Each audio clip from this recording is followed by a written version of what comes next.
3 പട്ടിക്കുഞ്ഞുങ്ങളുണ്ട്. 3 പട്ടിക്കുഞ്ഞുങ്ങൾ.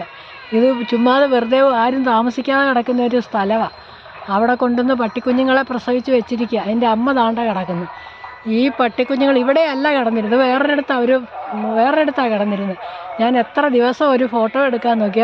വാ ഉണർന്നതേ ഉള്ളൂ. കണ്ടില്ലേ? ഹായ്, നല്ല കുഞ്ഞുങ്ങളാണ് 3 എണ്ണം. 2 കറുത്ത കുഞ്ഞും 1 വെളുത്ത കുഞ്ഞും. 3 എണ്ണം ഒന്നും അല്ലായിരുന്നു, ഒരു 10-12 എണ്ണം ഉണ്ടായിരുന്നെന്ന് തോന്നുന്നു. ഇപ്പോൾ അവസാനം 3 എണ്ണമേ ഉള്ളൂ. നടന്നു തുടങ്ങി, കണ്ണ് വിരിഞ്ഞിട്ടും ഒന്നുമില്ലായിരുന്നു. 2 എണ്ണം ഉറക്കം, 1 എണ്ണം എഴുന്നേറ്റു, വെളുത്തത് എഴുന്നേറ്റു, മറ്റേത് ഉണരാനുള്ള ഒരു ഭാവമാണ്.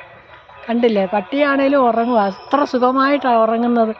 നമുക്ക് എത്ര എന്തെല്ലാം സൗകര്യങ്ങളുണ്ടെങ്കിലും നമുക്ക് ഉറങ്ങാൻ വരത്തില്ല. ഈശ്വരനുണ്ടോ എന്ന് ചോദിക്കും എല്ലാവരും. ഇതൊക്കെ ഈശ്വരൻ്റെ നിയന്ത്രണത്തിലല്ലേ ഇതെല്ലാം ജീവനോട് ഇരിക്കുന്നുണ്ടല്ലോ. സുഖമായിട്ട് അവർക്ക് ഉറങ്ങാൻ പറ്റുന്നുണ്ട്, എവിടെ കിടന്ന് വേണേലും. കണ്ട എല്ലാമൊക്കെ ഉണർന്നു തുടങ്ങി. നല്ല സുന്ദരനായിട്ടുള്ള 3 പട്ടിക്കുഞ്ഞുങ്ങൾ. പിന്നെ ആരും ഇവിടെ താമസമില്ലാത്ത ഒരു പുരയുടെ ഒരു എഴുത്തിലിൻ്റെ